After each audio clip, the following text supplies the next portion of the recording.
We are watching one of the stupidest events by some of the stupidest people in American history, and history will fix this. We have a man who slept with a Chinese spy as one of the House Democrat managers. We have a man in Raskin who was one of the most loud opponents in one of the recent past elections of certifying electors. We have a political party that cheered on Antifa and Black Lives Matter and called federal law enforcement stormtroopers. And here they are, bringing this Soviet-style case against the President of the United States.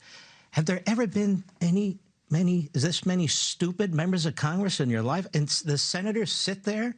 None of them walk out and say, I'm not going to participate in something so unconstitutional? Let me show you how preposterous this is. Where's the video of Donald Trump over and over and over again supporting law enforcement and law and order? Where are the videos of the police groups endorsing Donald Trump for President of the United States?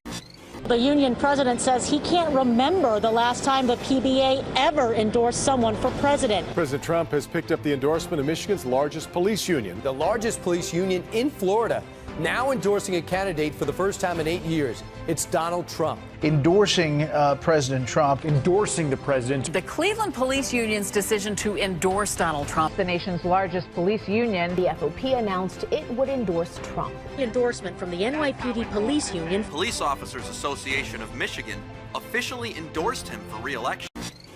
We had Mark Meadows, the former chief of staff to the former president. President of the United States, Trump, called or made available 10,000 National Guardsmen to Washington, D.C. in early January. Even in January, that was given. As many as 10,000 National Guard troops were told to be on the ready by the Secretary of Defense. That was a direct order from President Trump. So let me get this straight, Raskin. So the President of the United States was leading a militia, an insurrection, against the very National Guardsmen he called up. Now, does that make sense to anybody? No, that doesn't make sense to anybody. Now, let me tell something to the American people. Every single video that was introduced by Raskin and the other stooges on the left is inadmissible in any court in America, in any advanced society. They have no reliable information, no relevant guide of any kind to anything.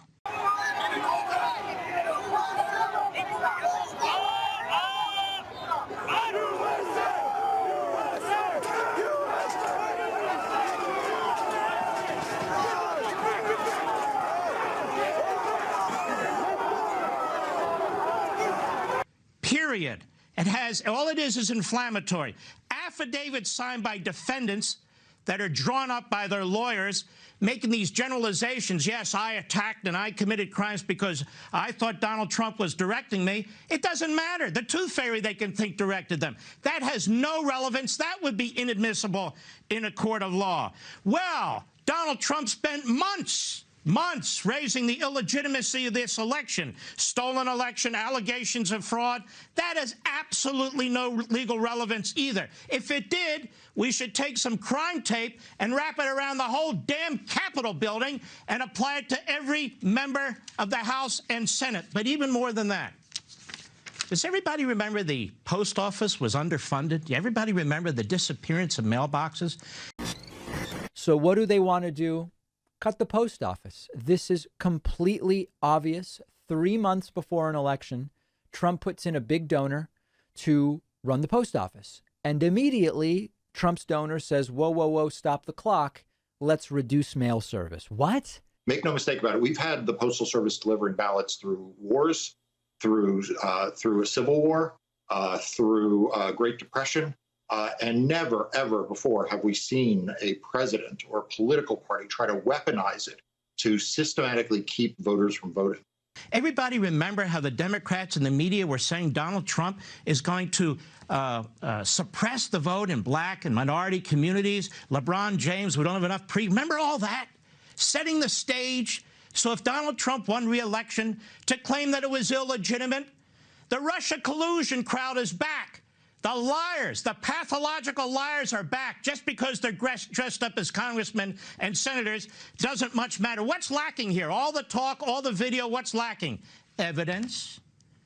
Where's the evidence that Donald Trump worked with a single one of these individuals or a single one of these groups? There is no evidence. Where's the evidence that anything he said in that speech resulted in the attack on that Capitol? Lindsey Graham has said it. It was in the New York Times of all places. This was all pre-planned. The FBI knew it might be coming. They were tipped off about it. There are many questions. What the hell did the FBI know, and when did it know it? We know that the Sergeant at Arms of the House was told by the former chief of the Capitol Police, you better get some National Guardsmen here and more help. What did he do? Nothing. Did he tell Nancy Pelosi? That would be a good question. Not only that, the Sergeant at Arms of the Senate was told. Well, who does that person report to? He reported to McConnell. Well, what did McConnell know? What did they do? It seems the only person that called up the National Guard for potential use was Donald Trump and nobody else. So what else? We're to believe that Donald Trump was going to send militants up against the National Guard. We're to believe that Donald Trump was planning day after day, for months after months, according to these House managers, an insurrection right in front of our faces. We just didn't know it. Now, here's the thing. The problem is, let me read you some language. Let me read you some language and ask you. I wrote an example of language that I think that might be insightful and incendiary. Suppose Donald Trump said, I want to tell you, Pelosi, I want to tell you, Schumer, you have released the whirlwind and you will pay the price. I want to tell you, Gorsuch, I want to tell you, Kavanaugh, you have released the whirlwind and you will pay the price. You won't know what hit you if you go forward with these awful decisions. You won't know what hit you if you go forward with these awful decisions. What if Donald Trump said that? Then they may have a point, right? But Donald Trump didn't say that. That's what Chuck Schumer said on the steps of the Supreme Court of the United States. So Raskin and Swalwell and the other stooges, you think that's pretty insightful? Yeah, it's very insightful. One other thing. They stormed the Capitol to overturn the results of the election they didn't vote in. CNN did a little bit of a review of some of these people who've been charged with crimes. You know what they found out? A bunch of them never voted. A bunch of them never voted. What's happening here in the United States Senate is a disgrace. You don't have a right. I don't care what scholars say, my friend Ted Cruz says, or anybody else. You cannot impeach a private citizen. You cannot have a trial on a private citizen. You don't have the power to prohibit a private citizen, a former public official, from running again. We have a rogue impeachment, a rogue House, a rogue Senate, a rogue trial. And we have an innocent man in Mar-a-Lago who deserves a hell of a lot better than this. This is a disgrace. A disgrace. That's it.